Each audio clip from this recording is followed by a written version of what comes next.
kita diberkati untuk mereka terus bertumbuh dalam pengenalan akan Tuhan ya. Boleh bisa maju ke depan, ada kursi-kursi yang kosong, kalau terangkat yang di belakang biar gak ketinggalan, silakan.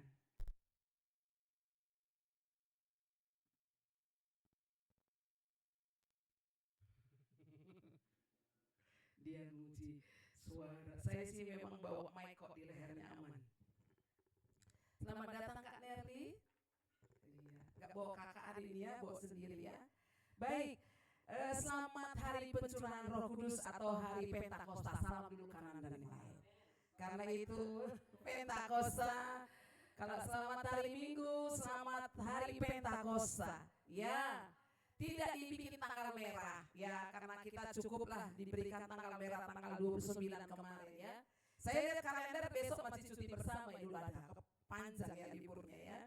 Tapi kita bersyukur sebagai pengikut Kristus kita harus minimal di dalam cara pandang pikiran kita harus ingat jalan-jalannya ya. Jadi setelah kemarin 29 Mei kita peringati hari Tuhan terangkat ke surga, 10 hari setelah itu tiba di hari ini. Mereka mengalami pencurahan Roh Kudus atau disebut Pentakosta. Penta artinya 50. Ya, itu menjadi pelajaran. Mungkin kita nggak sekolah, nggak dites lagi ya. Yang perlu mungkin anak-anak SD, SMP. Tetapi karena kita bilang kita pengikut Kristus, harus kita kenal siapa dia yang menjadi idola kita. Amin. Setiap hari kita harus kenal dia lebih dahsyat daripada idola, penyanyi, aktor drama Korea dan yang lain. Karena kalau aktor itu dia tidak beri apa-apa untuk kita yang habis pulsa dan internet untuk mengaguminya.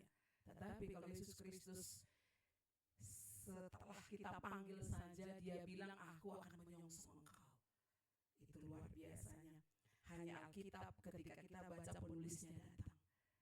Apakah pernah aktor Korea datang ketika kita pelajari biografinya? Tidak pernah datang. Ada dalam imajinasi. Tapi Yesus Kristus bisa datang saat kita baca tentang dia di dalam kitab. Kita bersyukur hari ini mengingatkan kita bahwa hari Pentakosta kedua di 2025. Kita berdoa tahukah kita bisa merayakannya kembali tahun depan. Karena umur siapa yang tahu. Oleh karena itu selama hari masih ada bersungguh-sungguhlah. Saya ingin memastikan kita bisa menyimak dengan penuh perhatian. Kalaupun handphone dibuka, buka untuk baca firman Tuhan. Ya, nanti boleh update status setelah di atas jam 11. Kasih salam kanan kiri dulu. Fokus kepada firman Tuhan karena banyak anak muda di sini. Ya, oke. Senyum-senyum berarti dia pelakunya. Baik, kita akan baca bersama Matius 28. Karena kita sebagai keluarga, jadi kalau diberi nasihat, kita akan tersenyum ya. Matius 28 yaitu pasal terakhir di kitab Matius ya. Mudah membacanya karena udah pasal terakhir, ayat yang terakhir. Kita baca bersama-sama 18 sampai 20, jemaat Tuhan sudah ketemu. Perintah untuk memberitakan Injil 1, 2, 3. Dan ke-11 murid-murid itu berangkat ke Galilea, ke bukit yang telah ditunjukkan Yesus kepada mereka. Ketika melihat dia, mereka menyembahnya, tetapi beberapa orang ragu-ragu. Yesus mendekati mereka dan berkata, kepadaku telah diberikan segala kuasa di sorga dan di bumi. Karena itu pergilah, jadikanlah semua bangsa muridku, dan baptislah mereka dalam nama Bapa dan Anak dan Roh Kudus, dan ajarlah mereka melakukan segala sesuatu yang telah kuperintahkan kepadamu. Dan ketahuilah, aku menyertai kamu senantiasa sampai kepada akhir zaman. Perkataan Yesus ini bukanlah semacam himbauan, tapi perintah. Pergilah, katanya. Coba saya perintahkan dulu kita bersama-sama. Berdirilah. Enggak ada yang berdiri. Senyumlah. Duduklah. Kan? Nah, hanya Mama Tania enggak, karena kita tahu kejadian khusus. Ya, itu perintah. Ya, jadi biasanya yang perintah di rumah itu siapa? Bapak ya.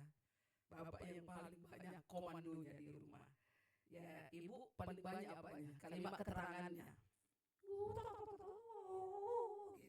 Kalau bapak dikit-dikit cuma nyelekit ya kadang kalau enggak dalam Tuhan.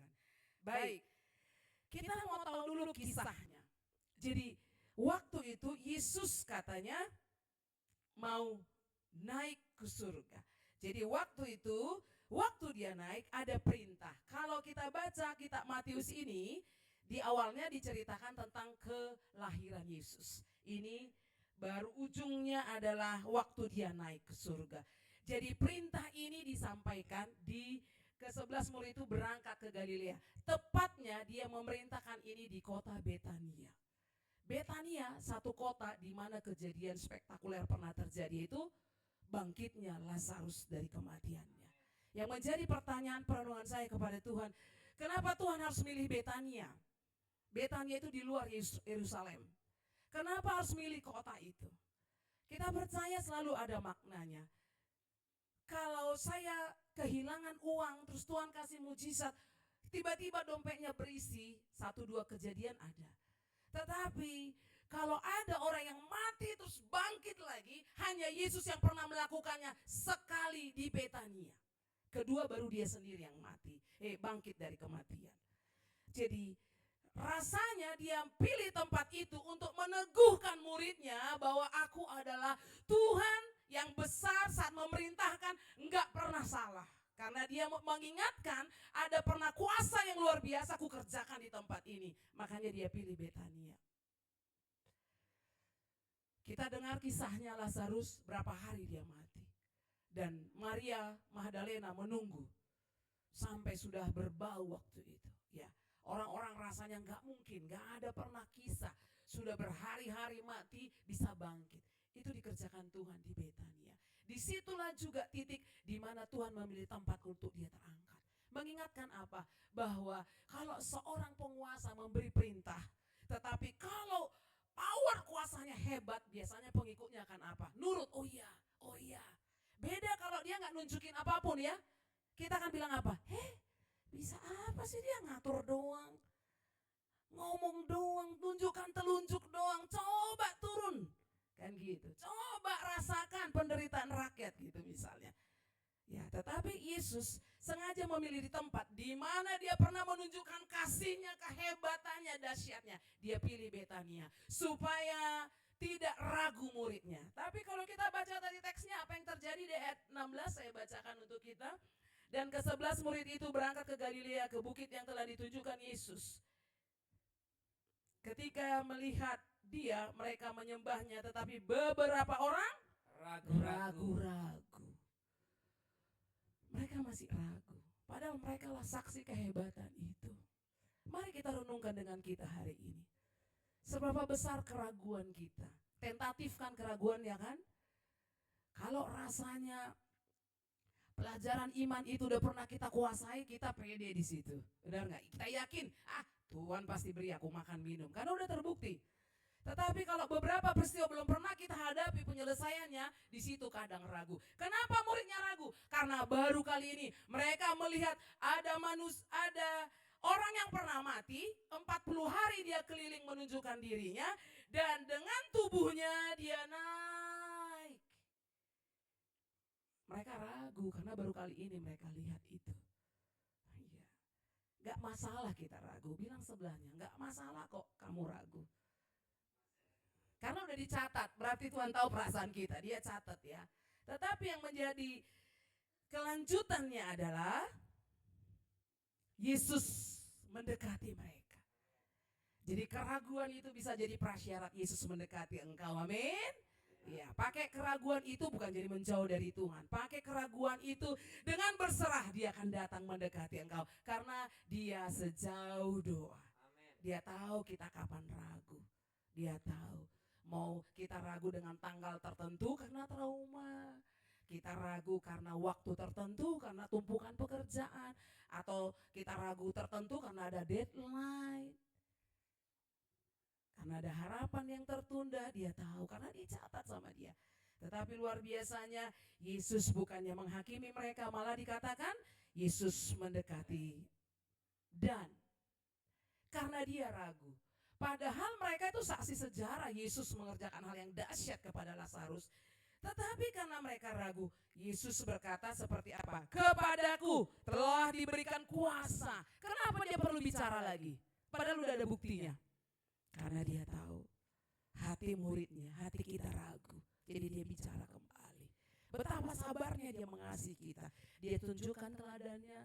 Dia bicara lagi, tunjukkan teladannya.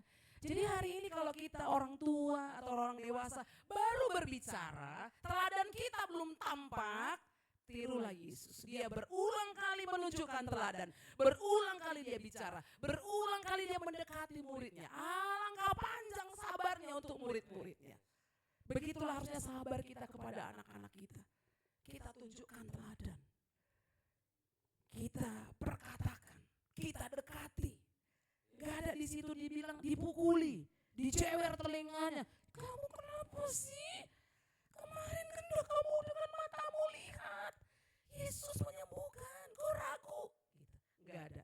Di teksnya hanya dikatakan, Yesus mendekati, Yesus bawa ke satu tempat untuk mengingatkan peristiwa itu untuk segar diingatannya. Dan yang selanjutnya, Yesus menyampaikan lagi, bicara lagi. Gaya Tuhan itu dalam perjalanan rohani kita ingatlah. Momen apa kita yang di-refresh lagi. Bisa di-refresh lewat mimpi. Bisa di-refresh kita datang ke sana napak tilas. Saya dulu menerima ungkapan cintanya suami saya itu di kebun raya. Di sebuah pohon. Tapi waktu itu gak nari lagu India, bukan.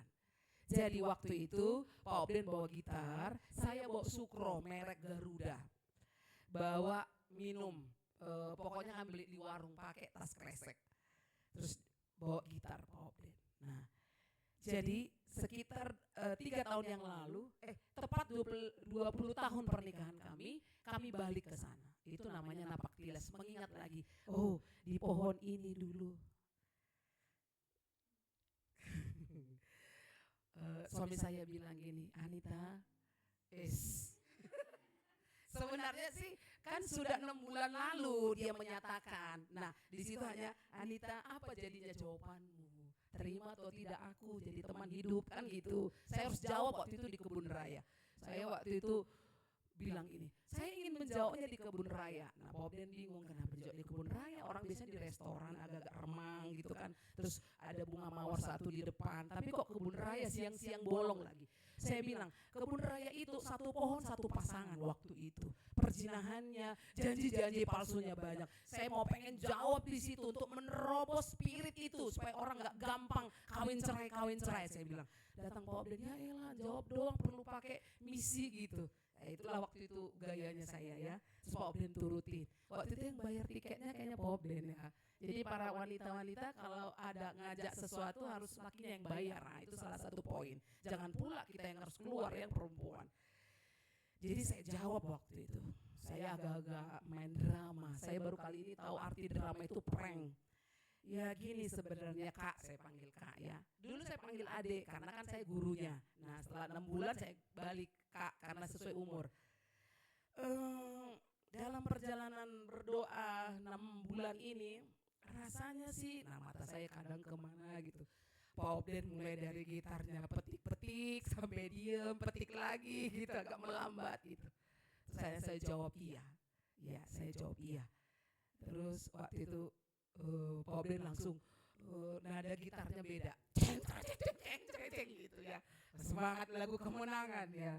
Nah, kami pergilah ke tempat itu.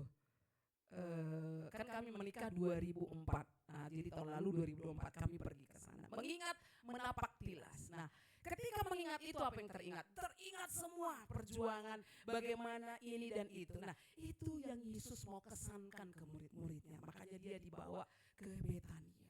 Tetapi ternyata masih ada yang ragu. Dan waktu dicatat, ketika ragu, Yesus gak tegur dia. Yesus malah dekati. Jadi saya tahu lihat wajah jemaat Tuhan. Mau hari Senin ketemu, mau hari Selasa. Kelihatan dari raut mukanya, muka-muka yang ragu. Muka-muka gak yakin firman Tuhan. Muka-muka yang lagi gitu, kelihatan. Tetapi mari kita belajar bersama. Ternyata ketika gitu wajahnya enggak dijauhi. Malah apa? Didekati dan sampaikan perkataan motivasi. Begitu ya? Kita mau tiru perbuatan Yesus itu. Bahwa jangan langsung jas, ya makanya bully itu tidak alkitabiah, ya. Tetapi ingatkan dia, ingat gak kamu waktu itu pernah melakukan ini dengan dong sekarang gitu. Saya tadi lihat wajah Kak Sari karena lama saya nggak lihat wajahnya. Sari, are you fine? Capek ya? Iya Miss, capek. Gitu. Jadi kita jadinya belajar begitu banyak gerak-gerik Yesus itu yang menjadi contoh yang baik bagi hidup kita. Ya, oke. Nah dalam perjalanannya itu, waktu Yesus memberi perintah itu diberi, nggak langsung mereka kerjakan. Karena mereka harus menunggu waktu pencurahan Roh Kudus itu, supaya mereka diberi kuasa.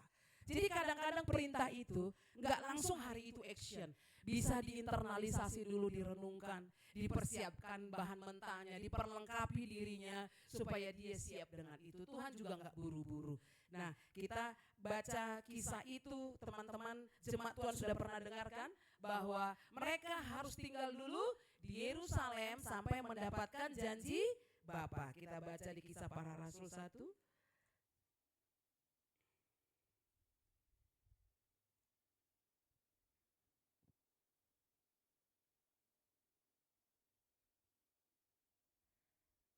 Sebentar. Di hari Pentakosta, waktu Yesus, silakan Pak Oben bisa baca. Kisah 1 ayat 8. Tetapi kamu akan menerima kuasa kalau Roh Kudus turun ke atas kamu, dan kamu akan menjadi saksiku di Yerusalem dan di seluruh Yudea dan Samaria dan sampai ke ujung bumi. Amin. Jadi waktu Yesus terangkat ke surga, di ayat sebelumnya Roh Kudus dijanjikan. Saya baca ayatnya yang keempat. Pada suatu hari ketika ia makan bersama-sama dengan mereka, ia melarang mereka meninggalkan Yerusalem dan menyuruh mereka tinggal di situ menantikan janji Bapa. Jadi setelah perintah Yesus yang disampaikan di Betania sekitar 2-3 kilometer dari Yerusalem, mereka kembali lagi ke Yerusalem. Kalau 2 mil itu sekitar 3,2 kilo. Kalau ada lapangan jogging di depan 30 kali muter aja, nah itu sekitar 3 kilo. Segitu jauhnya luar Yerusalem, Betania dan Yerusalem. Mereka balik lagi. Perjalanan mereka balik tentu pada saling menyampaikan opininya. Tetapi karena Tuhan tahu masih ada yang ragu, Tuhan tahu mereka belum dipenuhi kuasa, Tuhan bilang pergi mereka ke Yerusalem dan jangan keluar dulu. Mereka di situ untuk menantikan janji Bapa. Jadi bagi kita yang ragu, memang jangan action dulu. Setiap kita kalau ragu ngambil keputusan, berhentilah. Nantikan janji Bapa. Supaya jangan nabrak, jangan konyol, jangan salah keputusannya. Dan Amsal bilang, banyak penasehat, selamatlah satu pertimbangan.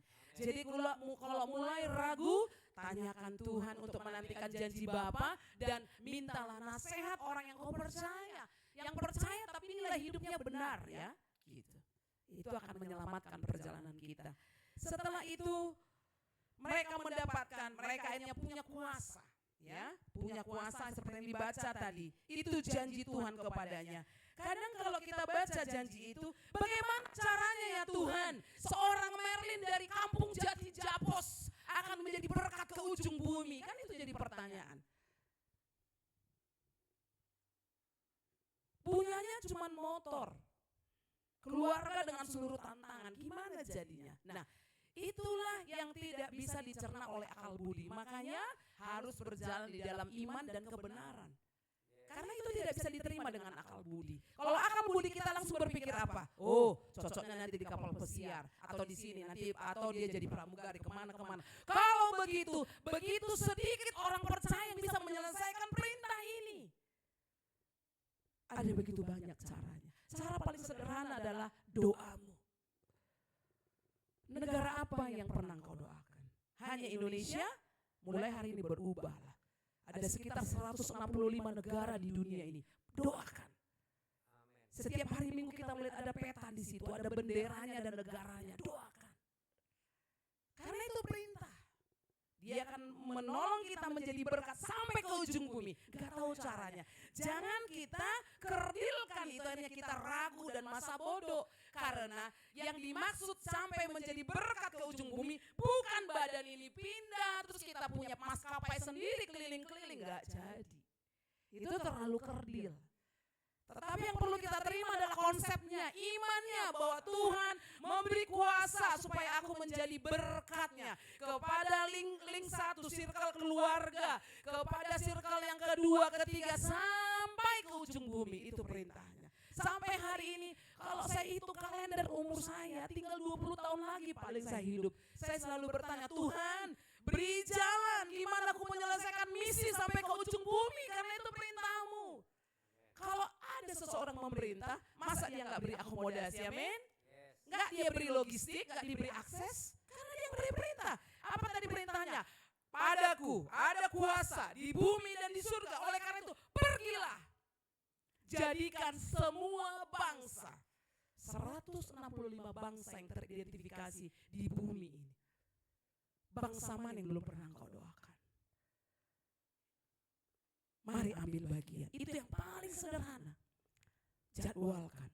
Kalau 1 tahun 365 tahun, 365 hari, berarti 2 hari bisa engkau mendoakan satu bangsa. Dari mana taunya bangsa itu? Dekat dengan tangan kita, benar? Asal ada jaringan, klik Zimbabwe muncul. Klik Kolombia muncul. Itu langkah yang paling mudah untuk melakukan perintahnya, karena dia beri perintah. Siapa yang kita berani melanggar perintah dia? Dia udah jamin nyawa kita. Renungkan berapa lama engkau mengabaikan perintah itu sejak engkau bertobat. Saya selalu belajar. Kalau sudah mendoakan bangsa, saya belajar memiliki belas kasihan. Waktu kuliah dulu, kalau sudah dekat-dekat dengan hari HUT RI, saya 5 tahun mengambil puasa 40 hari. Terus waktu itu ada buku doa bagi bangsa-bangsa, saya pakai itu. Puasanya 7 hari non-stop. Hari ke-7 sore saya makan. Besoknya puasa lagi. Setiap tahun sekali momen saya kerjakan itu. Itu yang membuat saya akhirnya punya waktu. Waktu itu belum ada handphone seperti hari ini. Jadi buku doa bangsa-bangsa itu menolong saya. Saya baca, oh di negara ini ada ini. Besoknya, karena memang ada buku doanya untuk 40 hari. Bisa menolong setiap hari. Di awal-awal pernikahan kami masih mengerjakan itu. Sekarang kita pindah doanya ke doa 40 hari pas bulan puasa. Teman-teman kita. Itu cara yang paling mudah untuk kita ketahui. Menjadi pelaku perintah. Karena dia perintah. Baru dibilang pergilah. Jadikanlah semua bangsa murid. Baru mendoakan loh, belum jadi murid. Kalau kita menjadikan dia murid berarti harus punya apa? Punya akses. Hari ini akses negara mana yang kita punya? Selain Indonesia. Berarti kalau di dunia pekerjaan kita, kalau kita ketemu kesempatan onsite dan online, ketemu dengan aksesnya orang di luar negara kita, jangan anggap itu hanya kebetulan. Anggap itu kita sedang memenuhi pelangkahan perintah Tuhan. Karena Tuhan bilang pergilah, jadikan semua bangsa muridku.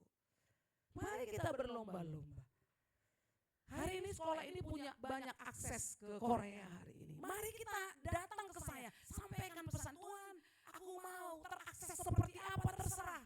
Tapi aku mau punya akses ke sana. Kemarin saya buka akses untuk Mama Kibi, untuk dia bisa join pelayanan medikal dengan orang-orang Korea. Pakai itu jadi kesempatan, karena itu perintah, bukan kebetulan. Jadi bagi kita yang enggak menganggapnya serius, ini kayaknya clue-nya supaya perintahnya mulai aku kerjakan satu-satu. Harusnya kita antusias. Bilang sebelahnya, aku mau antusias. Oke, aku mau antusias. Ya. Hari ini saya semangat mumpung nanti ada makan di siang hari. Kemarin sederhana karena puasa, kesian kalau suaranya menyala-nyala ya. Oke, karena itu perintah saudara. Itu perintah, bukan himbauan. Bukan hanya kerjaan 1-2 orang. Semua yang telah ditebus Tuhan. Perintah ini berlaku. Pergilah, jadikan semua bangsa muridku. Perintah yang ketiga apa? Baptislah mereka. Nah, kalau kepada perkara ini belum tentu kita yang membaptis, karena persyaratan membaptis secara organisasi ada syaratnya. Tetapi kita punya akses. Siapa yang tidak simpan handphonenya Pak Obden? Ada? Semua nyimpan di handphone di nomor kontaknya kan? Kalau kita sudah pergi, kalau kita sudah muridkan, tinggal akses telepon. Pak, siap ada satu orang dibaptis minggu depan. Gitu. Kayak Pak Den yang akan dibaptis bulan ini. Pak Den gak bisa mundur lagi. Karena Tuhan sudah dekat.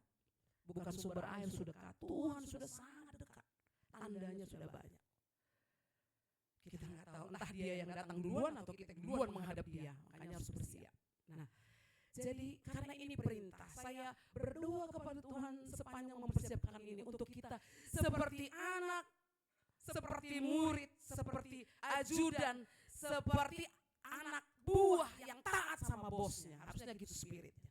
Jangan bilang, oh itu untuk pendeta. Gak ada jelas tulisannya. Tulisannya untuk muridnya. Siapa menjadi pengikut dia? Pelaku perintah ini. Amin. Iya. Kalau kita sudah malas menceritakan kebaikan Tuhan kepada orang, hari ini kita selesaikan itu. Bakar lagi hatiku Tuhan. Ku perlu Engkau. Karena itu perintah. Jadi kalau kita tahu ini perintah, kita hanya ingin berdamai dengan dia, mau kerjakan perintah itu. Jemaat Tuhan di Matius 6 ayat 33 katakan, kalau kita mengejar dia dan segala kebenarannya, segala sesuatu dipenuhkan. Bisa saja kita sedang kekurangan hikmat, kekurangan waktu, kekurangan bahagia, kekurangan healing, karena ada yang salah. Ada perintah Tuhan yang kita abaikan. Salah satunya ini, pergilah, jadikan semua bangsa muridku. Caranya tadi sudah sederhana teknisnya. Mulai dengan berdoa. Tinggal download peta dunia. Download ratusan suku, kaum dan bahasa di Indonesia. Jemaat Tuhan pernah gak berpikir apa uniknya Indonesia dengan mata dunia? Pernah melihat similar kesamaan ras Afrika dengan Papua? Apa maksud Tuhan dengan itu? Kalau kita layanin satu orang Papua, kita sedang berdoa, layanan ini akan menjadi proklamer kita ke daerah benua Afrika. Itu yang menjadi bayangan imajinasi kita. Pernah berpikir orang-orang Cina di Pontianak? Kalau kita layani mereka, mereka perlu jutaan untuk kita layani. Bangsa Asia dengan mata sipit yang sama. Saat saya melayani Ibu Emma, di benak di hati saya sedang berdoa, Tuhan kalau dia pulih, ini perwujudan supaya bangsa semirip dia pun saya berkati. Gitu doanya. Ada di sekeliling kita kan, yang warnanya itu seperti itu.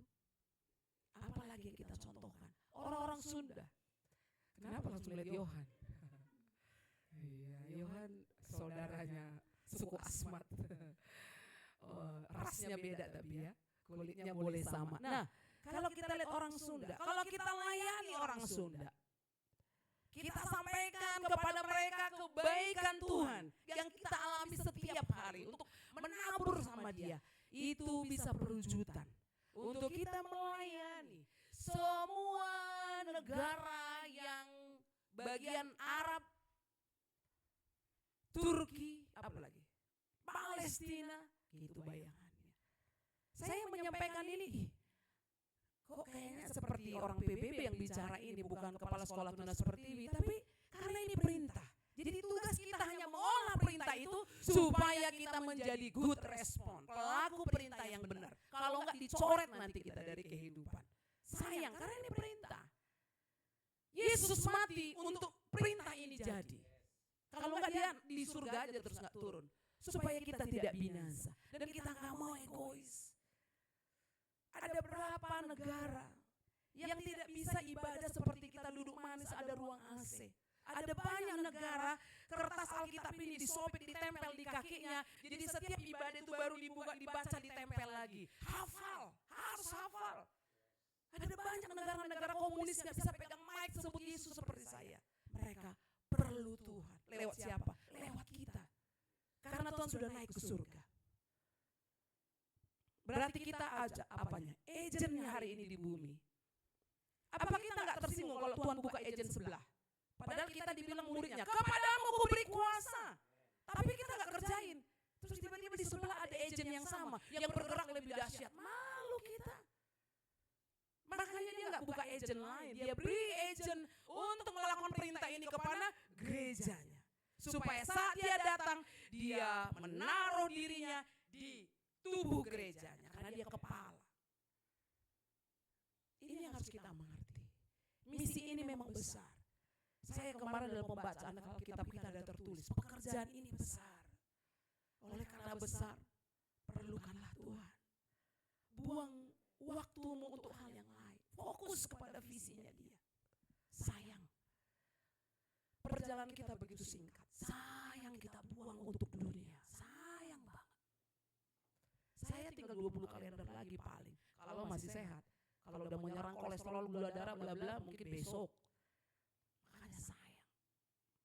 Kita dikagetkan di bulan di 2025 kan, betapa banyak orang yang kita kenal dekat masih produktif, selesai. Oleh karena itu pakai waktu yang ada, minta sama Tuhan. Saya sih rasanya kalau Tuhan sudah jamah kita, pikiran itu ada di benak kita, kita akan hemat waktu. Kita akan buang untuk yang lain supaya banyak waktu kita mengurus ini. Ingat 165 negara, 7 miliar penduduknya. 5 miliar sudah di dalam Tuhan, tinggal 2 miliar lagi. Dan Yesus itu lintas agama. Menyampaikan Injil itu lintas agama. Jangan kita sampaikan Kristen, kita sampaikan Yesus, karena Kristen agama bikinan orang, manusia yang hidup seperti kita. Yang mau dikenalkan adalah apa tadi? Pergilah, jadikan semua bangsa muridku dan baptislah dia dalam nama Bapa dan Anak dan Roh Kudus. Tidak ada cerita Kristen di sana. Biar kita tidak terjebak dengan itu. Hari ini sekolah Tunas Pertiwi hadir mau mencoba menyampaikan kasih itu. Ada 1-2 orang yang kita lihat bisa jadinya beribadah, kita buat di ruang sekolah, tidak terkesan memang seperti gereja, supaya yang diberi agama non-Kristen bisa juga duduk bersama di sini. Itu tujuannya. Dan saya bersyukur untuk jemaat Tuhan bisa betah duduk di kursi ini, karena ini seperti sekolah gereja. Karena kita daging ini pengen kan gereja itu seperti aksesorisnya, lengkap dengan full band di depan, ada tangganya, ada salibnya dan macam-macam. Tetapi karena sekolah ini punya misi supaya lintas apapun bisa duduk di sini, kita harus bikin gayanya yang orang lain bebas untuk masuk. Itu tujuannya. Makanya ada masa-masa nanti di akhir Juni sampai awal Juli kita tidak beribadah, supaya jemaat Tuhan bisa beribadah bersama keluarga. Segarkan lagi ingatan dengan boleh datang ke tempat-tempat ibadah yang dibuat konsep gereja secara gedung. Disilahkan bersama dengan keluarganya. Tujuannya apa? Seperti tujuan Yesus membawa murid-muridnya ke Betania, supaya merefresh lagi pekerjaan-pekerjaan Tuhan yang kita inginkan. Memori-memori lama kita biar disegarkan. Itu maksudnya, ya. Jadi saya berharap kita bisa submit, kita bisa tunduk dengan perintah ini. Dan luar biasa janjinya. Kita buka kembali di Matius 28. Janjinya katanya apa tadi? Dan aku menyertai engkau sampai kepada akhir zaman. Ini yang luar biasa. Di mana ada bos memberi perintah, tapi juga dia beri pengawasan, menyertai. Hanya ada Yesus Kristus pelakunya. Luar biasa. Jadi saya berharap ada komitmen yang baru di hari Pentakosta 2025 di setiap hati kita. Nanti saya akan berdoa bersama dengan kita, supaya kita mendapatkan belas kasihan Tuhan, mengerjakan perintah itu, berkat untuk bangsa-bangsa. Pak Obden antusias sekali Desember ini dia mau pergi ke negara lain selain Indonesia. Saya kadang-kadang kalau ikut kalkulasi matematika nggak nyambung, tapi saya bilang amin aja, karena memang itu perintah. Namanya perintah kok. Ingat, pergi itu nggak harus fisik yang berangkat, doa pergi, benar, uang kita mengalir. Kemarin waktu kami minum kopi bersama dengan orang Korea, terus dia karena kesulitan pakai kartu kredit, saya bayar. Saya bilang, Tuhan, ini juga perwujudan saya memberkati suku bangsa lain. Bersyukur dia kartu kreditnya nggak bisa diakses. Jadi saya jadi berkesempatan. Mari kita lihat kalau itu dekat-dekat dengan kita menggenapi perintah, kerjakan. Amin. Amin. Iya, kerjakan. Ada banyak kesempatan untuk kita terakses hari ini. Karena memang sudah akhir zaman. Tuhan akan buka akses luasnya. Karena sedikit lagi dia datang. Di Yerusalem hari ini, di daerah Betania, tahu jemaat Tuhan, sedang dipasang CCTV. Karena ada perintahnya gini, di mana aku terangkat di situ aku akan datang lagi. Jadi semua sedang masang CCTV. Karena nggak tahu waktunya kapan nanti dia datang. Jadi dipasang CCTV supaya bisa kerekam. Kenapa? Memang dari tandanya waktunya sudah sangat singkat. Kita memang jangan fokus kedatangan dia, fokus mengerjakan perintahnya. Kita baca sekali lagi bersama-sama di ujungnya, di ujung khotbah ini kita baca dari ayat 19. Karena itu 1, 2, 3. Karena itu pergilah, jadikanlah semua bangsa muridku dan baptislah mereka dalam nama Bapa dan Anak dan Roh Kudus, dan ajarlah mereka melakukan segala sesuatu yang telah kuperintahkan kepadamu, dan ketahuilah aku menyertai kamu senantiasa sampai kepada akhir zaman. Mari kita berdoa.